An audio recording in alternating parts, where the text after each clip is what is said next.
Hi everyone, my name's Brian Evans and welcome to Computer World's Helping Business Define Tomorrow event. My job at Redstor is in partner support for Computer World, and I'll be discussing today Redstor's response to ransomware attacks and how quickly we can help you recover should you be impacted. In this session, we're going to be covering the cyber threat landscape in 2020 and the changes there, the recent guidance from the National Cybersecurity Centre, how you can ensure that you're adhering to those guidelines, and how you can negate the effects of a ransomware attack quickly without needing to implement a full DR scenario. So, some of you may have attended the recent webinar that we put on with the Police Cyber Resilience Centre. Redstor are partnered with the Cyber Resilience Centres right around the country, and these stats have come from the 2020 survey, which has literally just been published. So some fairly shocking stats there. 46% of UK businesses reported cybersecurity breaches in the last 12 months. Now, we can see here that the majority have only been attacked perhaps once a year or potentially once a month, something like that. But if you start to look across to the right-hand side, particularly larger organizations are starting to see multiple attacks and sometimes thousands of attacks, depending on the organization every single day. And this trajectory for ransomware has really been driven by what's going on really in the rest of the world. Ransomware criminals, they typically thrive on chaos, and of course we've had plenty of that during 2020. So let's have a quick look at some of the breaches that have been experienced this year. The vast majority, guys, are still fraudulent emails being directed to fraudulent websites, potentially to download ransomware payloads, this kind of thing, malware and spyware coming in there. You'll notice that actually the ransomware exploits, the guidance from the police is that actually ransomware in and of itself has actually decreased over this year. However, what we have seen is that the type of attacks are far more complicated and targeted. So this is when guys will be inside your network, understanding, really what kind of critical information they might be able to steal. And ultimately, guys, realistically trying to find out whether organizations have enough money to pay the ransoms. So I'll just move through into really the sort of advice that our colleagues at the cybersecurity centres suggest that organizations take. Now, look, guys, we are a recovery organization, but our recommendation is that ultimately there are a large amount of steps that you can take right now to reduce the likelihood and the threat of compromise. Now, key to all of that, apply those software updates, guys. Make sure your antivirus is up to date. Make sure that you're applying the principle of least privilege. So try and avoid giving people admin rights to machines. Make sure that passwords are safe. Get rid of, wherever possible, moving data around on USB sticks, because whilst we're all about helping organizations recover from ransomware attacks, we wouldn't suggest that it's a good idea to use our platforms every day. So You may have seen the latest guidelines come out from the National Cybersecurity Council. Now, these have come out and been constantly upgraded throughout 2020 as ransomware exploits have increased. I'm sure that many of you may have seen in the news the recent attacks at Hackney. That was about a month ago, and my understanding is that they're still not fully back online. Redstor in Cleveland earlier on in the year, and these are the big ransomware attacks that reach the news effectively. But there are an awful lot more out there right now that don't report, or certainly the exploits don't get into the news. So the key guidance from the NCSC is, one, make sure that you're backing up the right data, understand what your critical data sets are, and ensure that they are protected. The advice is also to ensure that your backups are held offline, and I will cover that in a little bit more detail later on, along with the topic of proof and the ability to test and recover data from backups. So what does offline mean, and why is it important? Now, a lot of cloud-based organizations are known as online backups, so this may be slightly confusing to some. Now, in the context of ransomware protection, offline is really referring to no on-site, on-network hardware. So many solutions require on-site hardware in order to be able to give fast recovery times. The challenge with having devices on your network that are visible on that network is that, well, basically you're bad guys. They are naughty, they're not stupid. So if they're able to get into your network, the first thing that they will look to encrypt is your backup server, because they know full well if your primary servers are encrypted and you can just go back to your backups, then clearly their exploit isn't likely to get them any money, basically. So in terms of the guidance, this is really all about ensuring that you have an air-gapped off-site method to ensure that you're able to recover data. So it's not susceptible to ransomware.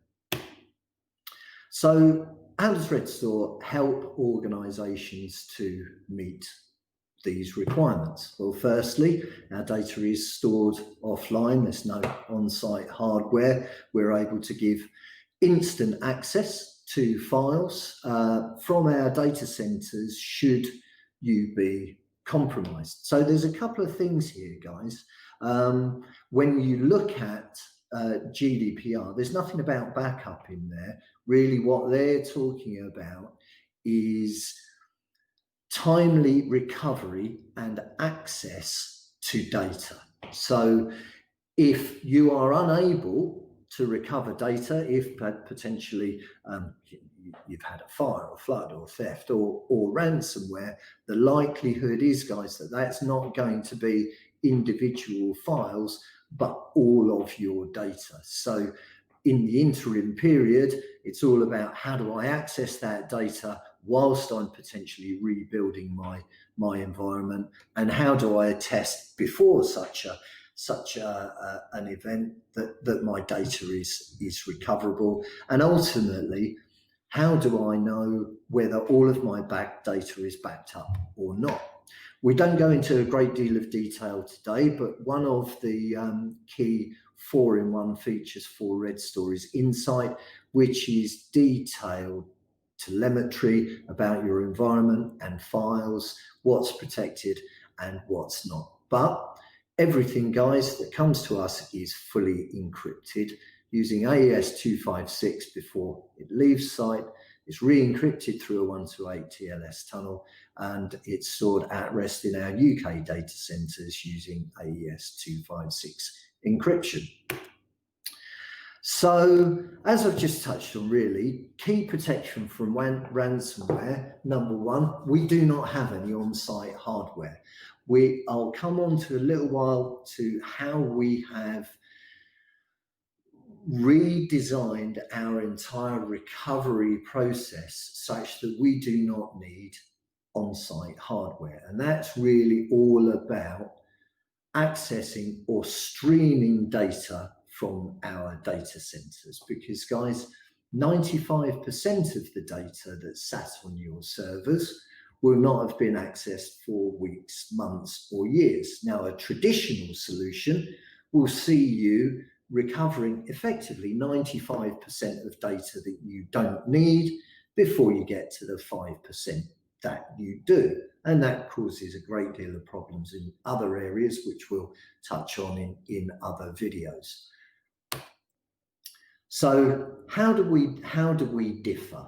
So in terms of GDPR, as we touched on earlier on, that's all about organizations being able to prioritize recovery to hit recovery time objectives. So a traditional cloud recovery sees you recovering that 95% of data first over the wire. Now, the so what of that is, to give you an example, 10 terabytes of data over 100 meg pipe. Normally, when I ask the question as to how long that might take, I might get the answer a few hours, couple of days. Most people are quite surprised when you get the real answer to that question, which is the time to transfer 10 terabytes over 100 meg is 9.5 days. So how do Redstor differ? Now, I've got a little video coming up in a moment from my colleague Adam. He is going to show you how we can prioritize recovery and give instant access, and the server that Adam will be working on will be 10 terabytes. So hence the contrast there. Redstor's approach, rather than recover all of that 95% of data, is to present what looks like all of that data back instantly. Now, I'm sure all of you are familiar with Netflix, and that's the best analogy probably that I can use. So upon recovery, rather than bringing all the data back, we're presenting tiles which mimic those files. So to the end user, it appears that every file is recovered instantly. However, what we're recovering, it points us to the files that exist in our cloud. So thus, once the servers come back up, within a matter of moments, the user is able to see what looks like all of his files. Now, Redstor will take 9.5 days to recover 10 terabytes of data over 100 meg pipe, just like everyone else. But here's the difference. We're bringing the important data back first. So to the end user, the experience is instant. He sees all his files, he clicks on his files, and they are prioritized for recovery. Now that's a full recovery. We're also able to temporarily map to your data from our data centers. So it's all very well being able to recover your machines, but if you're not able to recover because your server's melted to the floor or your entire environment has been taken out due to ransomware and you need access to those files whilst the recovery is happening, we're able to do this through instant data temp. So that's a temporary mapping to all of your data on an instant basis. And guys, we can do that for on-premise data and for data in Microsoft 365, which we'll be covering on another video. So I'm just going to hand over to my colleague Adam now, who is going to show you in just over 3 minutes how quickly we can help organizations recover from a ransomware attack.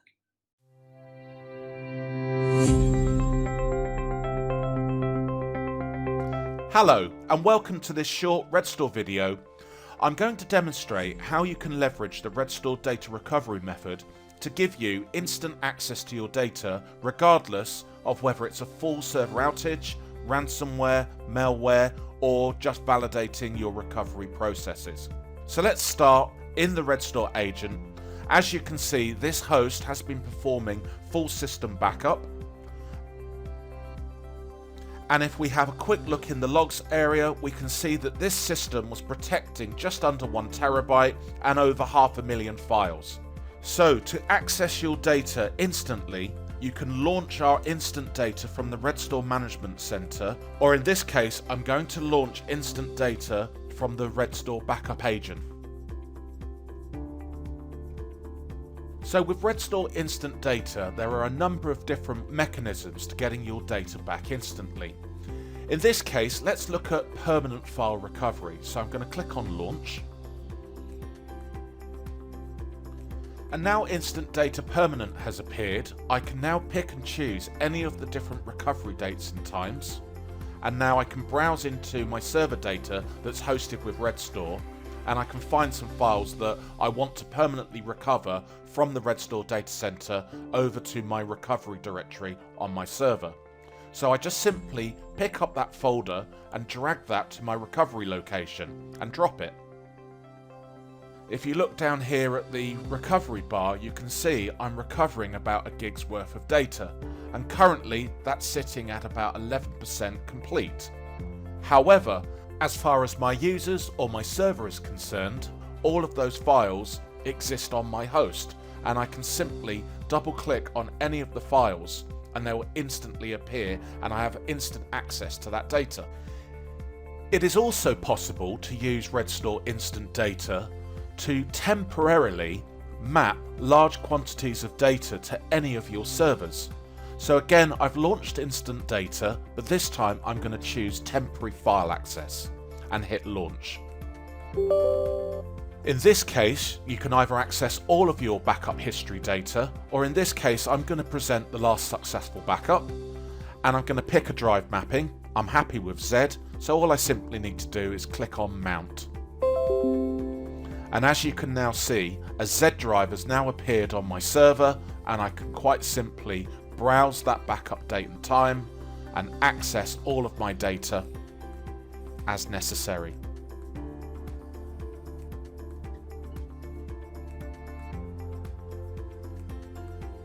Thanks ever so much for watching. Hi guys, back again. Hopefully that short video was able to show you far better than I was able to describe our prioritized streamed recovery. What that means to you guys is a recovery time of seconds or minutes rather than days or weeks. So listen guys, I hope that session was useful. What I would suggest is, regardless of what you do moving forwards, just do a few things. One, truly understand what data you have in your environment and what is important to you. Two, check that you're protecting that data and that you're testing that it is recoverable. And check that your data is stored offline, guys. That is the only way that you're going to be able to guarantee that you're able to recover your data, is if you have it stored in an air-gapped or fire-breaked environment.